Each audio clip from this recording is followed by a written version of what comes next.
ओम शांति।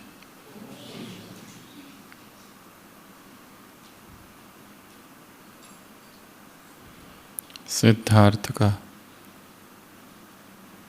चचेरा भाई देवदत्त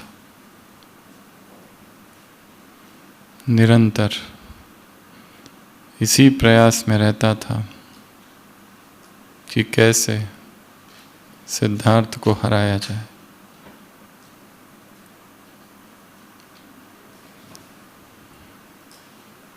परंतु सिद्धार्थ जब गौतम बुद्ध बन गए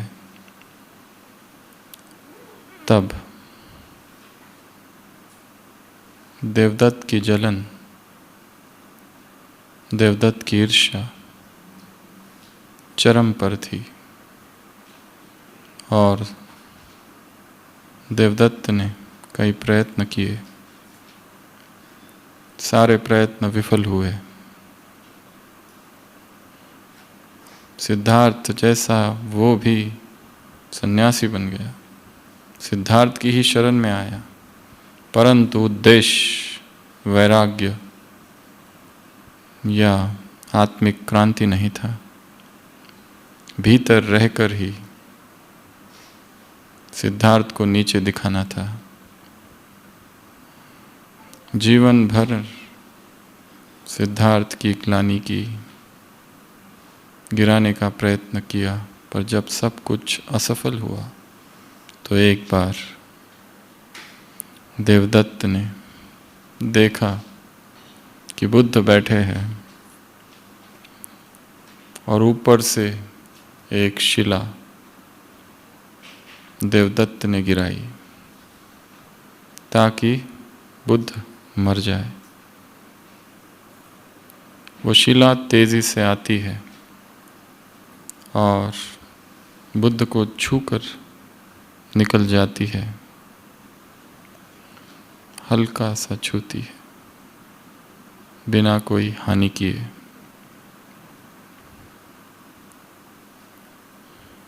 बुद्ध के शिष्य बुद्ध से कहते हैं कि आपको पता है ये किसने किया, तो क्या आप भी मौन रहेंगे या कुछ करेंगे? बुद्ध कहते हैं तुम्हें देवदत्त की पीड़ा का पता नहीं। वो बचपन में हमेशा मुझे हराया करता था, खेलों में, तीरंदाजी में, परंतु अब उसके लिए यह संभव नहीं हो रहा है। इसलिए उसकी पीड़ा का भी सोचो, कितनी उसको पीड़ा होगी भीतर, कैसी आग होगी और कैसी जलन होगी और कितना दर्द होगा।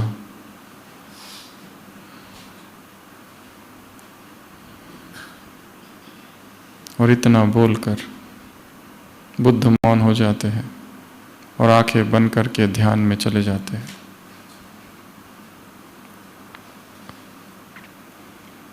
लंबा समय के बाद आंखें खोलते हैं, तब आनंद फिर पूछता है कि आप अचानक ध्यान में क्यों चले गए? तब बुद्ध कहते हैं मैं स्वयं की जांच कर रहा था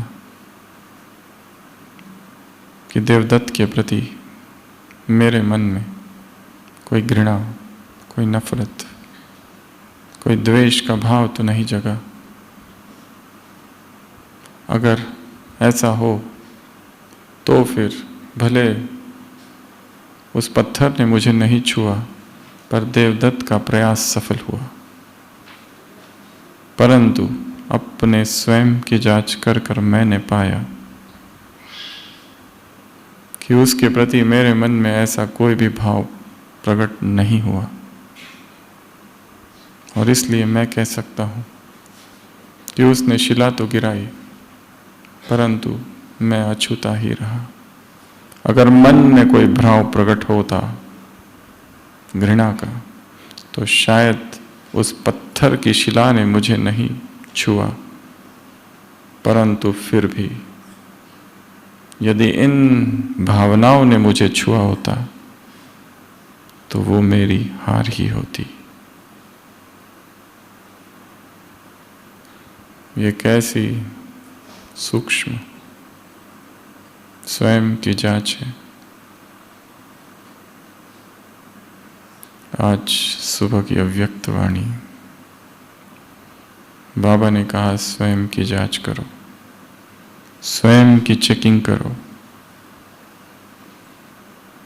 देखो हम कितना समय परमात्मा दिल तख्त पर रहते हैं। ये जांच करो, ये चेक करो। जितनी हमारी जांच, चेकिंग, एग्जामिनेशन, स्वयं का अवलोकन स्पष्ट, शुद्ध, ईमानदार होगा, उसी अनुपात में परिवर्तन होगा।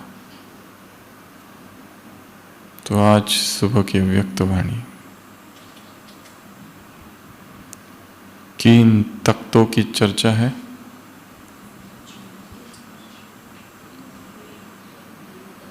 एक है तख्त, दूसरा है, एक है तख्त और दूसरा है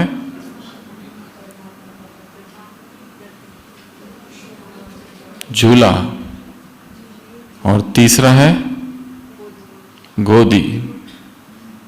एक है तख्त और 3 तख्त, एक है झूला और 3 झूले, और एक है गोद। यदि तीनों ऑफर किए जाए तो प्रश्न है सभी से क्या लोगे? परमात्मा तख्त लोगे या फिर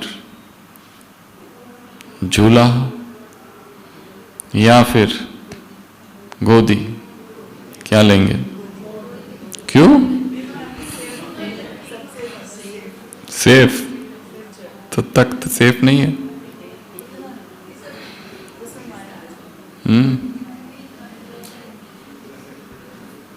एक पिता अपने बच्चों के साथ जा रहा है। एक बच्चा हाथ पकड़ के है, चल रहा है, और एक बच्चे को गोदी में लिया है, और चलते चलते अचानक इंद्रधनुष दिखता है तो बच्चे तालियां बजाने लगते हैं। पर जो हाथ पकड़ के है वो तालियां बजाता है, हाथ छोड़ देता है और गिरता है, और जो गोदी में लिया हुआ है वो नज़ारा देखता भी है और ताली भी बजाता है। हम कौन हैं? परमात्मा गोद में है या तख्त पर या झूले पर? वैसे कोई गोदी और कोई तख्त और कोई झूला नहीं है। सब क्या है? अभिव्यक्तियां है प्रभु प्रेम की। तो आज सुबह की अव्यक्त वाणी कब की मुरली है? ये 24/10/10 की तीसरी बार चल रही है। 2022 में फिर चली थी शांतिवन बाबा मिलन में, अभी ये 3rd टाइम चल रही है। तो आज की मुरली में पहले आप बताएंगे, पहले तो ये बताओ किस किस ने मुरली पढ़ी है और बाकियों ने सुना है। क्या सुना? अच्छा तो था कुछ, वही तख्त विक्त का कुछ चल रहा था सुबह, मुझे अभी पूरा याद नहीं है, पर अच्छा था, पॉइंट्स अच्छी थी, सबने करनी चाहिए।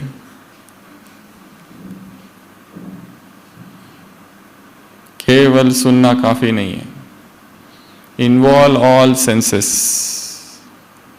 सुनना भी है, पढ़ना भी है, लिखना भी है, बोलना भी है, चिंतन भी करना है, मनन भी करना है, उसके इर्द गिर्द खेलते रहना है, उसके आसपास अगर बुद्धि रहती है इसमें बिजी तो दो बातें हो जाएगी। कौन सी? आज की मुरली से मन मना भाव की अवस्था हो जाएगी, और दूसरा मनन करते करते क्या हो जाएंगे? मगन। और तीसरा व्यर्थ से मुक्त हो जाएंगे। तो आप बताओ आज की मुरली में क्या क्या था?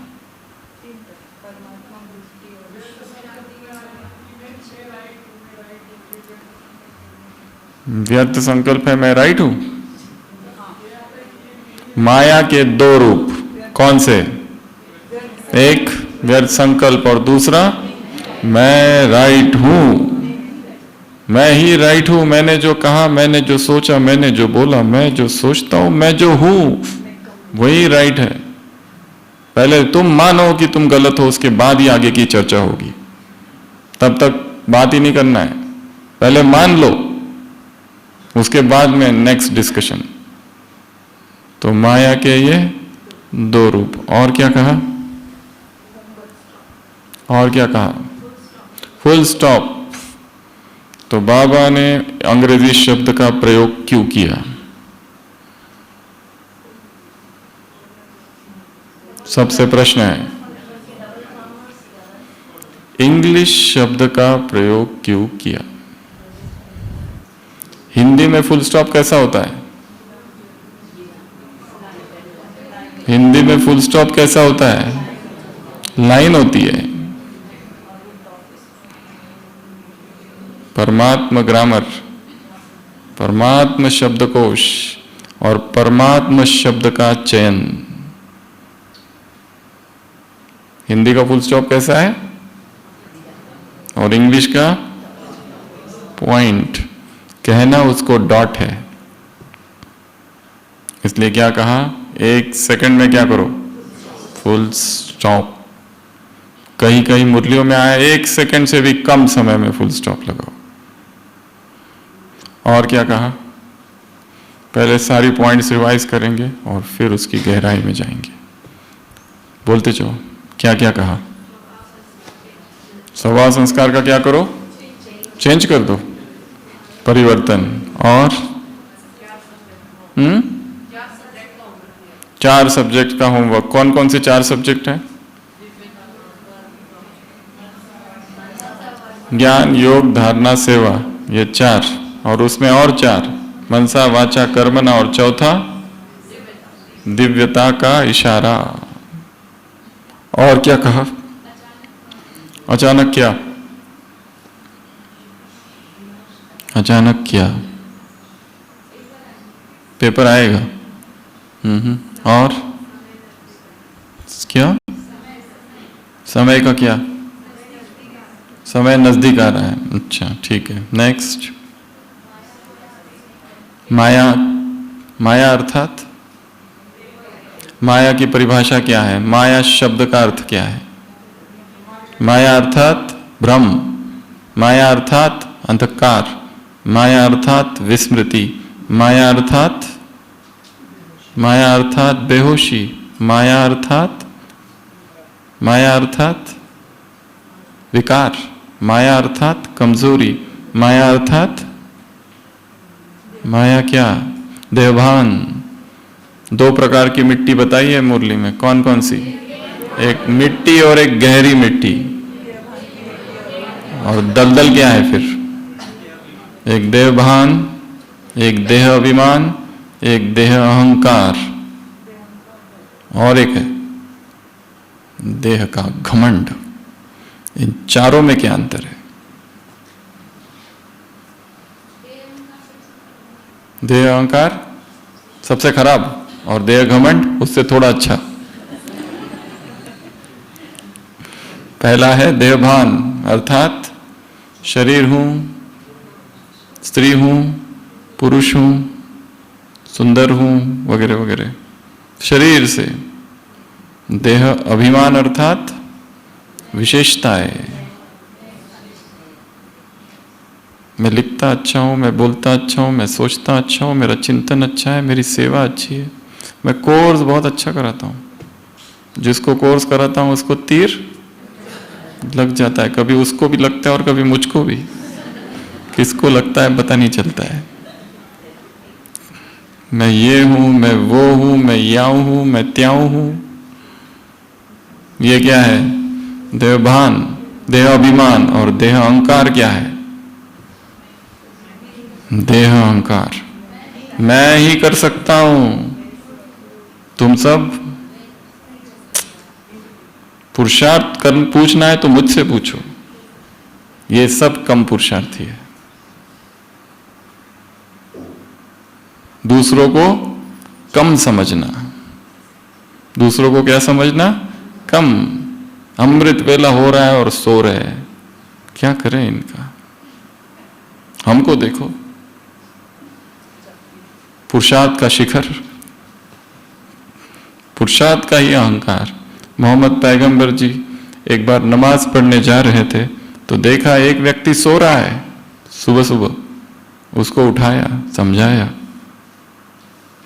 कि ये खुदा की इबादत का समय है, तुम सो रहे हो।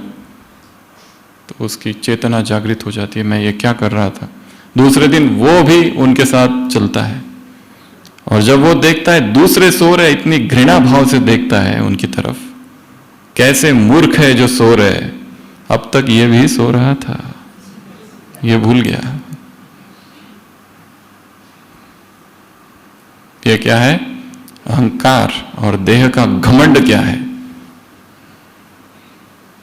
घमंड अर्थात वो डिक्टेटरशिप की तरफ जाता है, तानाशाह। मैं ही सब कुछ, मैं ही सर्वे सर्वा, बाकी सब मूर्ख। सेल्फ सेंटर्ड, इगोइस्टिक, सब कुछ मेरे इर्द गिर्द हो। और क्या कहा मुरली में? किसकी किरणें फैलाओ? सुख की किरणें, शांति की किरणें, प्रेम की किरणें, खुशी की किरणें, किरणें फैलाते जाओ। और झूले कौन कौन से हैं? सुख का झूला, शांति का झूला और प्रेम का झूला। तो झूले में झूलना है या तख्त में बैठना है या गोद में बैठना है? क्यों झूले में नहीं झूलना है और तख्त पे भी नहीं बैठना है? भगवान ने तो प्रश्न पूछा है, अपने आप को चेक करो, मैं तख्त पर बैठा हूं कि नहीं।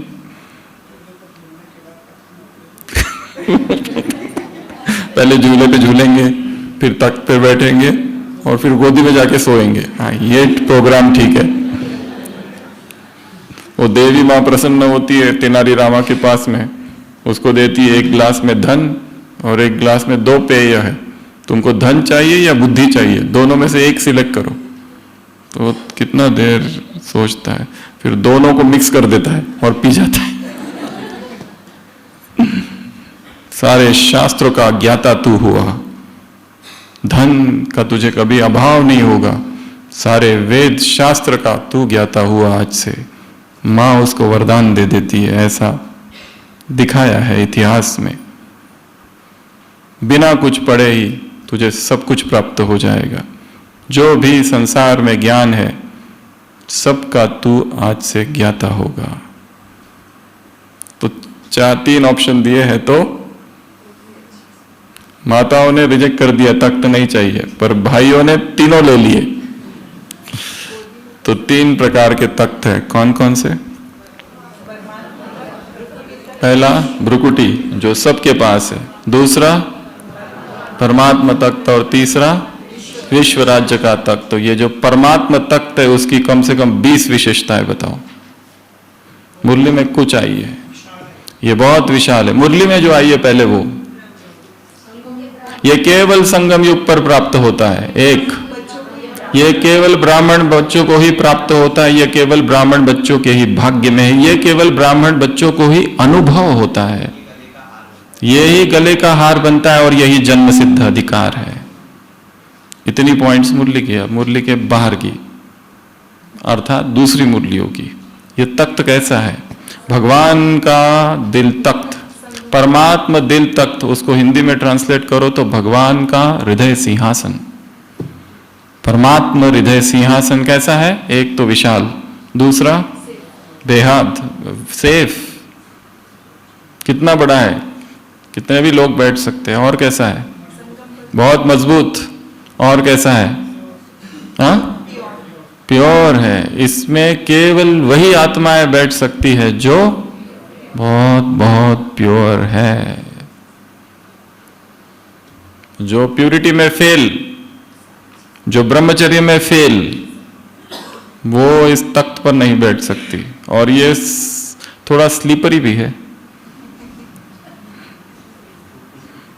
और कैसा है ये तख्त? बेहद का तख्त है। और कैसा है ये तख्त? सबसे ऊंचा तख्त है। और कैसा है ये तख्त? इसमें कभी एकोमोडेशन प्रॉब्लम नहीं है। और कैसा है ये तख्त? कितने भी बैठ सकते और एक साथ बैठ सकते और किसी भी समय बैठ सकते हैं। और जो बैठकर पर इसमें गिरते हैं, बैठते हैं, गिरते हैं, बैठते हैं। परंतु जो गिर गए उनके लिए भी सुविधाएं हैं। Second attempt, third attempt, repeaters, वो भी दोबारा बैठ सकते हैं। और ये तख्त कैसा है?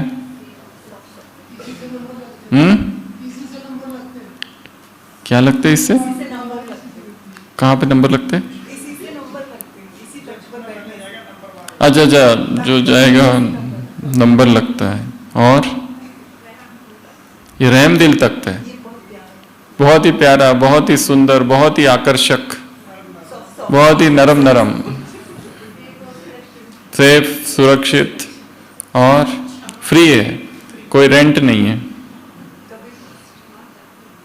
बाबा ने पूछा है मुरली में, देखो कितना समय इस तख्त पर रहते हो, तख्त से नीचे तो नहीं आ जाते? कितना समय झूले पे रहते हो, झूले से नीचे तो नहीं आते जाते? कितना समय गोदी में रहते हो, गोदी से नीचे तो नहीं आ जाते? क्योंकि नीचे क्या है? मिट्टी है। और सबसे बड़ी मिट्टी कौन सी है? ये शरीर की मिट्टी, ये शरीर का मोह, ये शरीर का आकर्षण, ये शरीर की वासना, ये शरीर के भोग, ये शरीर की तृष्णा, ये शरीर के प्रति लगाव, शरीर का आकर्षण, मोह, फंसता है ये शरीर का स्पर्श, ये शरीर की भूख, ये शरीर की प्यास, ये शरीर के धर्म, ये शरीर के संबंध, ये शरीर के रिश्तेदार। शरीर शरीर शरीर शरीर शरीर। सबसे ज्यादा प्रिय क्या है आत्मा को? ये देह। और साधना केवल एक ही है। कौन सी? शरीर से अलग। इसलिए चारों ही साधना करते रहना है। शरीर में आना, शरीर से बाहर, आवाज में आना, आवाज से बाहर, इस दुनिया में आना, इस दुनिया से बाहर, ये ड्रेस और वो ड्रेस, यहां का ड्रेस और फिर वहां का ड्रेस, इस दुनिया में और फिर उस दुनिया में। शरीर में आना, शरीर से बाहर निकलना, आवाज में आना, आवाज से बाहर निकलना। ये मुख्य अभ्यास है। तो क्या कहा? तख्त पर बैठे रहो। तख्त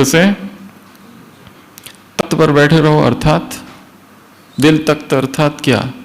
ये अलंकारिक भाषा है। ऐसा कोई तख्त तो है नहीं, ना कोई झूला है, ना कोई गोदी है, सब अमूर्त है। अर्थात to be in his good books, अर्थात भगवान के प्रिय, भगवान के प्रिय। और परमात्मा को सबसे प्रिय कौन सी वस्तु है?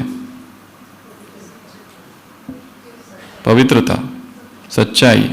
तो जो सच्चाई और उसमें है, ईमानदारी में, वो अपने आप उस तख्त में बैठ जाता है। उसे प्रयत्न नहीं करना पड़ता है, एप्लीकेशन नहीं देना पड़ता है, ऑटो है, सारा ऑटोमेटिक सिस्टम है, अपने आप अपग्रेड हो जाता है। और जैसे ही विकार में जाते हैं, अपने आप तख्त से नीचे। तो तख्त, दूसरा बताया झूला। तो झूले में क्या करना है? झूलते रहना है, पैर नीचे नहीं रखना है। और तीसरा बताया गोदी। तो ये तीन चीजें हैं। और नीचे क्या है? मिट्टी। तो क्या बताया? देहभान है मिट्टी, देह अभिमान है गहरी मिट्टी, और देह अहंकार है कीचड़, और घमंड क्या फिर? बड़ा दलदल। उसमें से निकलना बड़ा मुश्किल है। और जो व्यक्ति उसमें फंसा रहता है, उसे पता ही नहीं रहता है कि वो फंसा है। अगर कोई दूसरा बताए तो क्रोध भी आता है।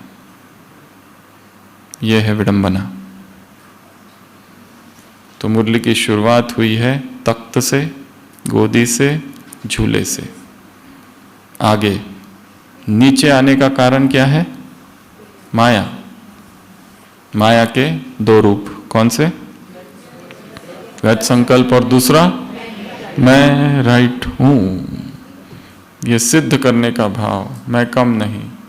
तो सबसे पहला है व्यर्थ, उससे छूटने की विधि, मुरली का क्या करो? मंथन करो। कैसे करेंगे मंथन? रोज की मुरली का मंथन करो, ये रोज का होमवर्क है।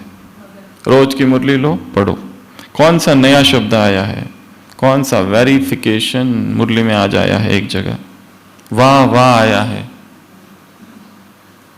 वाह का अर्थ क्या होता है?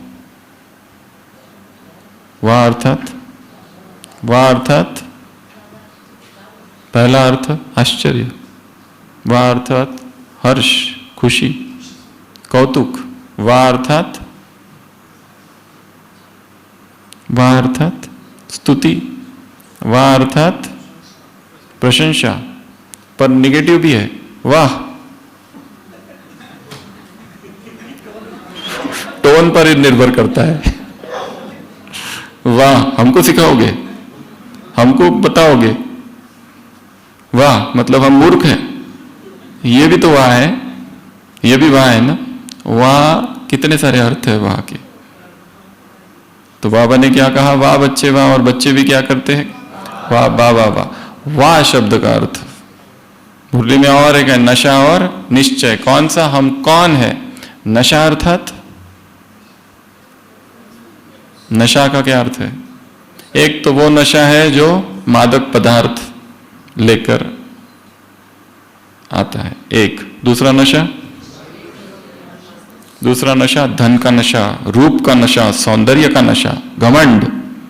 और तीसरा अर्थ नशे का, इसको नशा चढ़ा हुआ है प्रभु प्रेम का, वो भी है, खुमारी चढ़ी हुई, फकूर, जो बाबा ने शब्द प्रयोग किया। तो नशे के भी तीन अर्थ है। तो मुरली में कौन सा है? तीसरा। तुमको निश्चय और नशा है, कौन सा? हम कौन है, हायर कॉन्शियसनेस। वो जो इन्फीरियरिटी कॉम्प्लेक्स थी कि हम कुछ नहीं कर सकते, हम कमजोर हैं, हमें तो बस मांगना आता है, वो नहीं, भगवान सब कुछ दे रहा है, ये नशा। ऐसा पॉइंट या समान का जो पॉइंट है, कितने सारे शास्त्र हैं, कहीं पर भी लिखे नहीं है, किसी भी धर्म ने नहीं लिखा है। सब धर्म ने यही बताया है, तुम पापी हो, तुम पापी हो, तुम पापी हो, क्षमा मांगो, गिड़गिड़ाओ, रो उसके सामने, प्रार्थना करो, भक्ति करो, भजन करो, कीर्तन करो, झुको उसके सामने, तीर्थ यात्राओं पर जाओ। पर ये किसने नहीं कहा कि तुम इतने महान हो, तुम इतने श्रेष्ठ हो, तुम भगवान के तख्त पर विराजमान हो, परमात्मा हृदय सिंहासन पर तुम राज्य करते हो। ये कैसी भाषा है, कैसी अद्भुत चीज है। एक चित्रकार होता है, एक महिला आती है उसके पास अपना चित्र बनवाने, बहुत समय लगाता है, वो चित्र बना देता है। वो महिला वापस आती है चित्र लेने, चित्र तैयार है, वो चित्र देता है, बहुत खुश हो जाती है, जैसा उसे चित्र चाहिए था वैसे ही मिला। वो पूछती है, कहानी विदेश की है, कितना पैसा हुआ? वो असमंजस में पड़ जाता है, कितना मांगू? अगर ज्यादा मांगूंगा तो शायद ये देगी नहीं, $100 मांगू, $200 मांगू, $500 मांगू, सोचते रहता है कितना मांगू। वो फिर से पूछती है कितना हुआ? तो फिर सोचता है, ये कह देता हूं कि जितना आपकी इच्छा है उतना दे दो। फिर सोचता है ये दे ही ना फिर पक्का कर लेता है ऐसा ही बोलना है। तो वो कहता है नहीं नहीं ठीक है, आपको जैसी इच्छा है आप ले लो, आप दे दो। तो वो कहती है ठीक है, अपनी पर्स देती है। वो कहती है बहुत बहुमूल्य पर्स है, तुम इस पर्स को रख लो। एकदम ये चेहरा उसका नीचे होता है, पर्स का मैं क्या करूंगा, कितना भी बहुमूल्य है। वो पहले जो सोचा था ना $100 वही ठीक था, ये पर्स लेके मैं करूं क्या? तो वो कहते नहीं नहीं पर्स तो मुझे नहीं चाहिए, आप ऐसा कीजिए, आप मुझे $100 दे दीजिए। वो कहती है जैसी तुम्हारी इच्छा। वो पर्स वापस लेती है, पर्स खोलती है, उसमें $1,00,000 होते हैं, उसमें से $1 $100 देके उसको दे देती है और चली जाती है। रोते बैठता है। भगवान आया है सब कुछ लुटाने के लिए। हम उससे कहते थोड़ा बस घुटना ठीक कर दो तो ठीक है, बस कमर का दर्द थोड़ा ठीक हो जाए ना तो ठीक है, ज्यादा नहीं चाहिए कुछ। वो क्या क्या देने आया है, वो अतीन्द्रिय सुख देने आया है, ऐसा सुख कि जो प्राप्त होने के बाद इस संसार का कोई भी इंद्रिय सुख नहीं चाहिए। आत्मा का स्वाद जिसने ले लिया, शरीर के सारे सुख फीके पड़ जाते हैं। वो देने आया है और हम उससे क्या मांग रहे हैं? थोड़ा थोड़ा दे दो बस, ये बहुत सिर दर्द हो रहा है सुबह से, इसको थोड़ा ठीक कर दो बस। हाँ बाकी बाद में देखेंगे। अमृत वेला क्या करना है, उससे सब कुछ ले लेना है, भीग जाना है अतीन्द्रिय सुख में, भीग जाना है परमात्मा प्रेम में, परमात्मा प्राप्तियों में, उस झूले में झूलना है। स्थूल झूले में झूलने का भी अभ्यास करके देखना कल, तो फिर इधर की याद आएगी। स्थूल झूला है ना, कहीं इधर है, 2-3 जगह है, उसमें बैठ के झूलो। तो क्या करना है, कहाँ थे हम? माया के 2 रूप में पहला रूप कौन सा बताया? व्यर्थ संकल्प। व्यर्थ चलते रहता है, चलते रहता है नॉन स्टॉप। कैसे रोके उसको? और ऐसे व्यर्थ संकल्प के साथ फिर हम किधर भी बैठे, योग नहीं लगता है, बुद्धि भटकती रहती है। आंखों के सामने ट्रांसलाइट, गीत, रेड लाइट, बट माइंड। इसलिए सबसे पहली साधना है ज्ञान की साधना। ज्ञान यज्ञ है, ज्ञान तपस्या है। बैठो और डिस्कस करो, मुरली पढ़ो, 5 बार पढ़ते हैं परंतु पूछो क्या था वो पता नहीं, क्योंकि सुन होकर पढ़ रहे, सुन रहे हैं। प्रश्न उठने चाहिए, जिज्ञासा उठनी चाहिए, उत्कंठा उठनी चाहिए। इसका अर्थ क्या है? निश्चय का अर्थ क्या? नशे का अर्थ क्या? ये कौन सा शब्द बोल दिया, ये क्या बोल दिया? नंबरवार, ये मुरली में आया है ना आज। नंबरवार अर्थात पहले तो बताओ ये किस भाषा का शब्द है? इंग्लिश में ऐसा कोई शब्द है ही नहीं। इंग्लिश, अच्छा, इंग्लिश भी नहीं है। इंग्लिश अर्थात जिसमें इंग्लिश शब्द हो। अच्छा, हिंदी में भी नंबर बोलते हैं, पर किस डिक्शनरी में है? कहीं भी हिंदी डिक्शनरी में, हिंदी शब्दकोश। और इसको 2 रूप से यूज हुआ है। एक है नंबरवार, अटेंशन रखो, अर्थात एडजेक्टिव, और सबका पुरुषार्थ है नंबरवार, नाउन, संज्ञा के रूप में और विशेषण के रूप में प्रयोग किया गया है। मुरलियों में 2 प्रकार से प्रयोग होता है शब्द, पर इसका अर्थ क्या है? What is the meaning? Number wise, मतलब एज पर पुरुषार्थ। प्रश्न पूछा ना बच्चों से, बताओ कौन कौन आएगा उधर रॉयल फैमिली में, तो ऐसे प्रश्नों के बाबा के पास उत्तर होते हैं अच्छे अच्छे। क्या उत्तर दिया? जैसा तुम्हारा आपका पुरुषार्थ है उस अनुसार, नंबरवार। तो मुरली में शब्द आते हैं, उनके अर्थ ढूंढने हैं, ठीक है? इंग्लिश शब्द आते हैं, उनके अर्थ ढूंढने। सिंधी शब्द आते हैं, उनके अर्थ ढूंढने। अर्थ ढूंढने से उनके जैसे समानार्थी शब्द मिलेंगे, जिससे अंडरस्टैंडिंग बढ़ेगी। Mind is nothing but language. मन क्या है? भाषा। मन भाषा है। तो व्यर्थ संकल्प से मुक्ति की विधि, चिंतन। किसका चिंतन? रोज की साकार मुरली का चिंतन। यह है होमवर्क। रोज जो मुरली चलती है उसका चिंतन करो, एक एक लाइन का चिंतन करो। माया, रावण बाप से भी डैश है, शक्तिशाली नहीं, तीखा। किसने बताया? Very good. ये है ओबीडियंट नहीं, सिंसियर स्टूडेंट।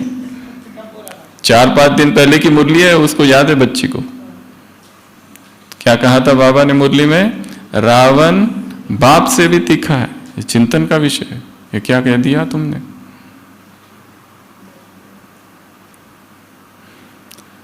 तो क्या करना है? रोज अपने आप को बिजी किस में रखेंगे? चिंतन में। कहाँ चिंतन करेंगे? एकांत में। बाबा के कमरे में भी कर सकते हैं। प्रकृति के सानिध्य में करो तो बहुत अच्छा, छत पर कर सकते हैं, अकेले निकल जाओ, चिंतन करो, एक पॉइंट उठा लो, चिंतन करो, ये क्या है। और चिंतन की विधि क्या है, उसको डिवाइड कर दो।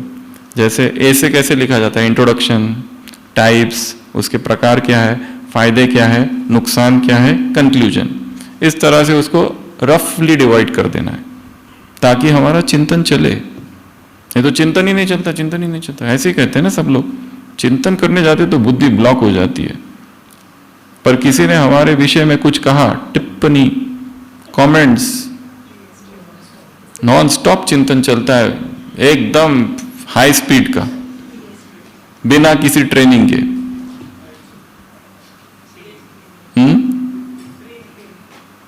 इसलिए मुरली का होमवर्क क्या है, रोज की मुरली का चिंतन करना है। मुरली सुनते समय टॉपिक्स लिख लो, और फिर कोई भी टॉपिक, दिन में कोई एक टॉपिक का एटलीस्ट चिंतन हो, पूरा तो नहीं हो सकता है, एटलीस्ट वन टॉपिक। और हो सके तो एक छोटा सा ग्रुप हो जहां बैठे और डिस्कस करना चालू करो, तुम बताओ, तुम बताओ, तुम बताओ, क्या था, क्या था, क्या था। सबसे बड़ा खतरा है इसका रिकॉर्डिंग का, तो रिकॉर्डिंग नहीं करो, बस अपने चिंतन शॉर्ट स्मॉल ग्रुप्स में करते रहो। तो उससे क्या रहेगा, रोज इंटरेस्ट बना रहेगा। नहीं तो वही वही वही वही वही वही भाषा, वही वही शब्द, वही वही सुनते सुनते क्या होता है, एक डलनेस आ जाता है। जैसे रामायण सुनते सुनते क्या हो जाता है, आते हैं ना सारे लोग, बैठते हैं, आधे सोते हैं, क्या हो रहा है पता ही नहीं। एक तो ये, दूसरा क्या कहा, मैं राइट हूं। ये क्या है, ये क्या है, वो चार कैटेगरी में से कौन सा है ये, देहभान, देह अभिमान, देह अहंकार या घमंड। अहंकार। ये क्या है, अहंकार। मैं राइट हूं, करना है तो करो, नहीं तो हम जा रहे हैं, हमने बोल दिया प्रोग्राम यहां होना चाहिए, वहां करोगे तो हम नहीं आएंगे, करो तुम लोग। बाबा ने इसमें उत्तर क्या दिया है, बालक और मालक। कहां बालक बन जाना और कहां मालिक बन जाना। हर आत्मा के पास एक ओपिनियन है, उसका क्या करना है, हमें रिस्पेक्ट करना है। एक नई दिशा हमको मिलेगी। हमारी एक विचारधारा है, पर विपक्ष की क्या विचारधारा है। अगर हमने इसको देखा ही नहीं तो उन्नति कैसे होगी। इसके लिए विपक्ष का भी क्या करना है, सुनना चाहिए। पिछले पुराने जमाने में राजाएं क्या करते थे, छद्म वेश धारण करके अपनी प्रजा में घूमते थे, कहां मेरी ग्लानि हो रही है देखने के लिए, कौन प्रजा क्या कहती है। ये क्या था, स्वोन्नति का एक मार्ग। तो मैं राइट हूं, इसको क्या करना है, हटा देना है। और क्या कहा मुरली में, ये तो यहां तक आ गए हम, आगे बढ़ो अब। और मन मना भाव, बिजी रखेंगे तो मन मना भाव सहज हो जाएगा। और टैली, फिर ब्रह्मा के बारे में कहा। अब अगर हम ये कहें कि हमने इनको देखा ही नहीं तो कैसे टैली करें, कैसे फॉलो करें। ये एक दूसरा शब्द है जो बाबा ने हमेशा फॉलो ही रखा है, दूसरा हिंदी शब्द प्रयोग नहीं किया है। ऐसी लिस्ट बनानी है कि भगवान ने कौन कौन से इंग्लिश शब्दों का ही प्रयोग किया हमेशा, और कभी भी हिंदी का प्रयोग नहीं किया। फॉलो के तीन अर्थ होते हैं, अनुकरण, अनुगमन, अनुसरण। अनुकरण अर्थात मिमिक्री, मिमिक्री करना। अनुसरण अर्थात व्यवहार। अनुगमन अर्थात उसी मार्ग पर चलना। तीनों में से कौन सा अर्थ है, फॉलो का। फॉलो अर्थात अब ब्रह्मा बाबा ने धोती पहनी तो अब धोती ढूंढनी पड़ेगी सबसे पहले तो वैसा फॉलो नहीं करना है, वो स्थूल है। अनुकरण और अनुगमन ये दो चीजें हैं। अनुसरण व्यवहार, बाबा ने क्या कहा, टैली करो और उसके कदमों पर कदम रखो। इसको भी समझना है कि इस परिस्थिति में सृष्टि का आदि पिता होता तो वो क्या करता मेरी इसी परिस्थिति में। तो ये पॉइंट हुई ब्रह्मा बाबा की। नेक्स्ट पॉइंट, पहले सोचो फिर बोलो, पहले तोलो फिर बोलो, पहले सोचो फिर करो। First thinking, think before you think, ऐसा भी कहा जाता है। थिंकिंग से पहले थिंकिंग करना, सोचने से पहले सोचो, थिंक बिफोर यू थिंक, ऐसा भी कहा जाता है। तो हर निर्णय कैसा हो जीवन का, सोच समझकर, सारा कुछ उसका प्लॉट करना, नहीं तो पश्चाताप होते रहेगा। फायदा क्या, नुकसान, पहले ऑप्शंस क्या क्या है, 1 2, हमेशा ऑप्शन बी और ऑप्शन सी रखना अपने पास। अगर ऑप्शन ए काम ना करे तो ऑप्शन बी और ऑप्शन सी हो बैकअप प्लान। फायदे क्या है, नुकसान क्या है, ये जो मैं निर्णय लेने वाला हूं इसका मुझ पर क्या परिणाम है, मेरे इर्द गिर्द है उन पर क्या परिणाम है, भविष्य में क्या परिणाम है, वर्स्ट कम वर्स्ट क्या हो सकता है। अगर मैं ये निर्णय लेता हूं तो सबसे वर्स्ट कंडीशन क्या हो सकती है, अच्छा ये हो सकती है, इसका भी सोचना। तो कोई भी बड़ा निर्णय होता है तो उसके पीछे चिंतन चलना चाहिए। ऐसे नहीं कुछ भी ले लिया और फिर बाद में पश्चाताप करते बैठो, ये क्या कर दिया मैंने, ये नहीं करना चाहिए था, नहीं करना चाहिए था, नहीं करना चाहिए था। कई लोग ऐसे हैं, पैसे लगा देते हैं कहाँ कहाँ और फिर कर्जे में डूब जाते हैं। फिर पूछते हैं बाबा से अब क्या करें।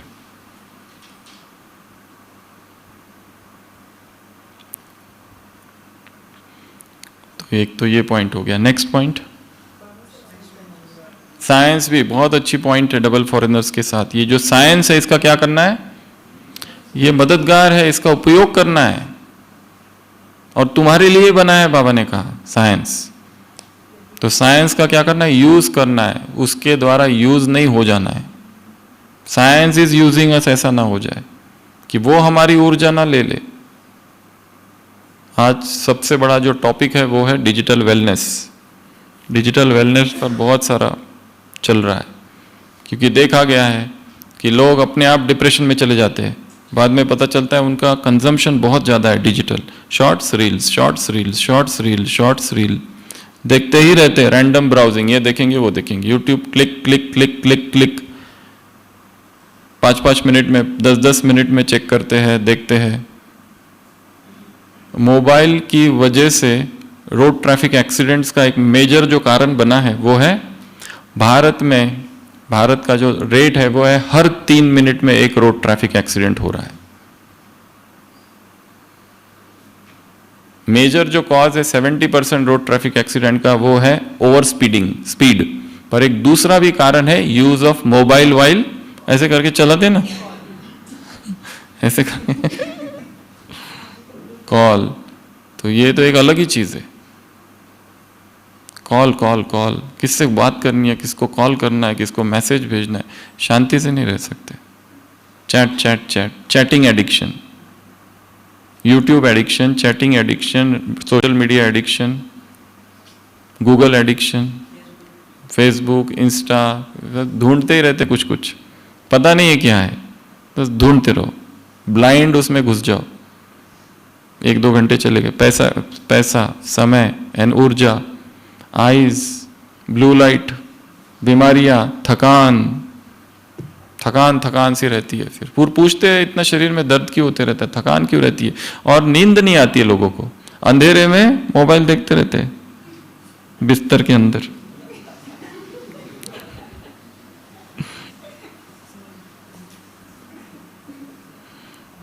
तो साइंस दुधारी तलवार है, आग की तरह है, रोटी भी बना सकती है तो घर भी जला देगी। तो ये देखना है कि हम साइंस का कैसे प्रयोग करते। बाबा ने क्या कहा, साधन है वो क्या है, एक साधन, वरदान है, तुम्हारे लिए ही बना हुआ है। तो यज्ञ की स्थापना में समय इतना नहीं था, फिर बाद में आते क्या ना साइंस के प्रति विरोध भी ना हो, घृणा भाव भी नहीं हो। एक एक्सट्रीम लेवल भी है कुछ आत्माओं का जो साइंस के प्रति घृणा भाव रखते हैं, पर साइंस वरदान भी है। कितने सारे आविष्कार और कितनी सारी खोज है। किसी ने सोचा था कि ऐसा जिस व्यक्ति से बात करना है वो सामने आ जाएगा? सोचा था? लोग सोचेंगे असंभव है ये तो। और ये मुरली कब की चल रही है? 2010।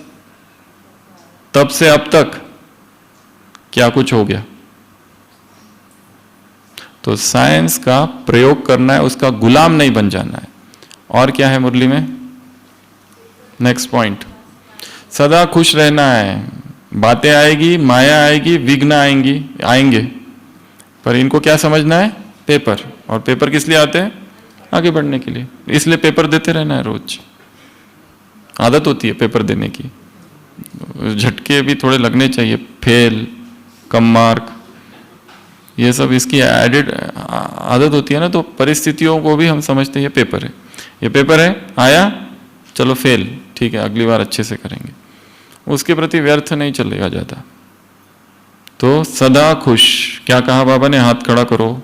ये बाबा के फिलर्स है मुरली के बीच बीच के। हाथ खड़ा करो, हाथ नीचे करो, कान हिलाओ, लंबा हाथ खड़ा करो, खड़े हो जाओ, फिर बैठ जाओ, फिर हिम्मत है, फिर उमंग है, पीछे वाले हाथ खड़े करो, पहले वाले हाथ खड़े, नए वाले हाथ खड़े करो, कान हिलाओ, ये सब।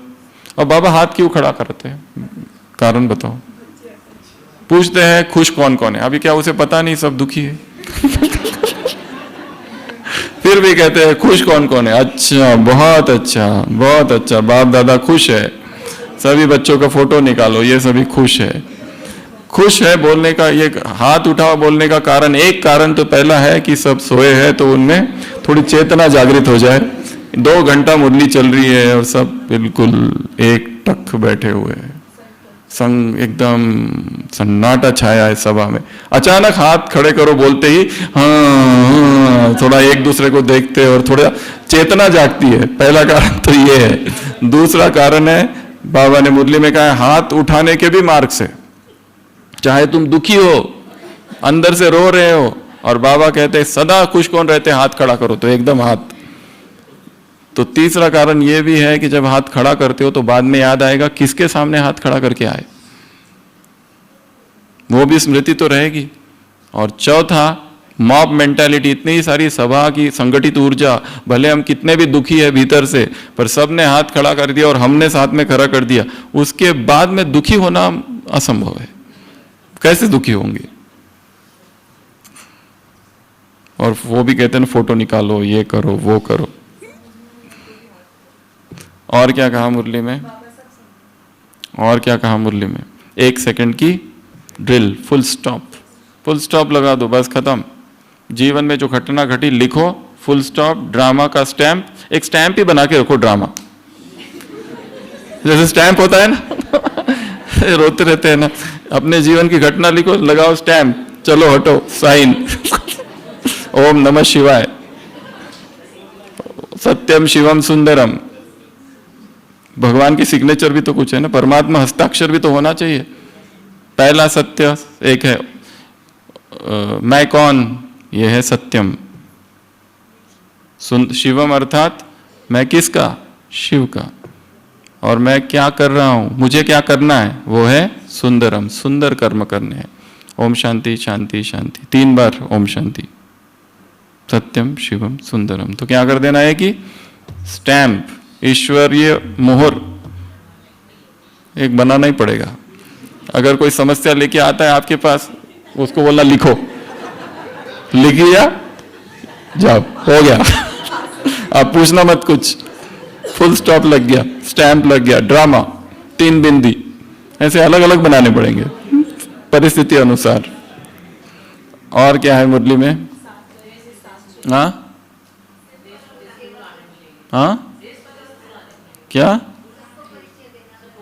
सबको परिचय देना है, सबको मनसा सेवा करनी है। 4 सब्जेक्ट है, धारणा के सब्जेक्ट पर फोकस किया बाबा ने। तो 3rd सब्जेक्ट कौन सा? ईश्वरीय यूनिवर्सिटी का धारणा, चलन चेहरा, सबको संदेश दो, उल्हाने ना रह जाए, कोई हमको ये ना कहे कि तुमने हमको बताया नहीं, तो सब तक एक भी कोना छूटने ना पाए, विदेशियों से मुलाकात। और क्या कहा?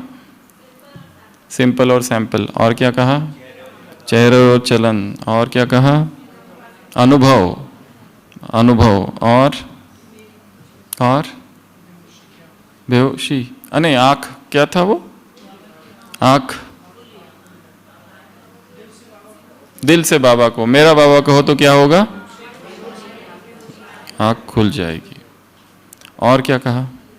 कोई और लास्ट पॉइंट?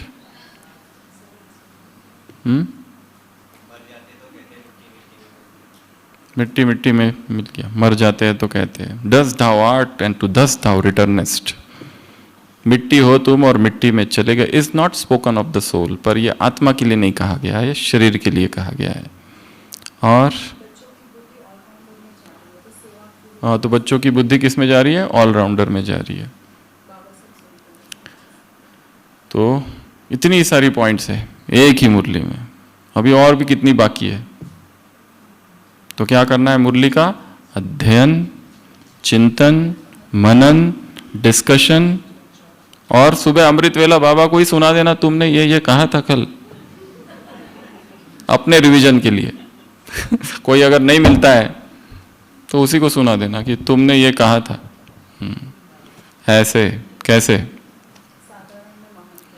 ऐसे साधारणता में महानता, ऐसे 3 तख्त बैठने वाले, ऐसे 3 झूलों पर बैठने वैसे, ऐसे बाप दादा की गोद में बैठने वाले, ऐसे माया के 2 रूपों से दूर रहने वाले, ऐसे व्यर्थ संकल्प से मुक्त, ऐसे मनन करने वाले, मंथन करने वाले और मगन होने वाले, ऐसे मन मना भव, ऐसे दिल से बाबा कहने वाले, ऐसे फॉलो फादर करने वाले, टैली फादर करने वाले, ऐसे 1 सेकंड में फुल स्टॉप लगाने वाले, ऐसे सदा खुश रहने वाले, ऐसे साधनों का यूज करने वाले और अच्छे से यूज करने वाले, उसको सेवा में लगाने वाले, ऐसे अनुभवी मूर्त आत्माओं को, ऐसे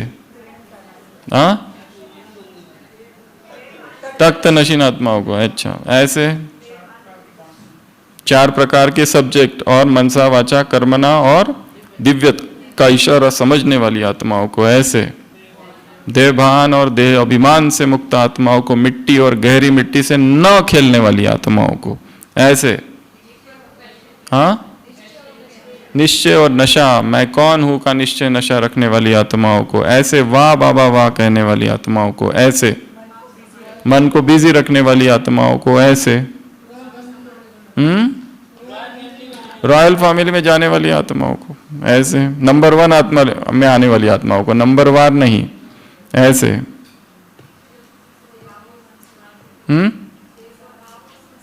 स्वभाव संस्कार का परिवर्तन करने वाली आत्माओं को, बाप दादा किरणें देने वाली आत्माओं को, विश्व की आत्माओं को बाप दादा का याद प्यार, गुड नाइट और नमस्ते।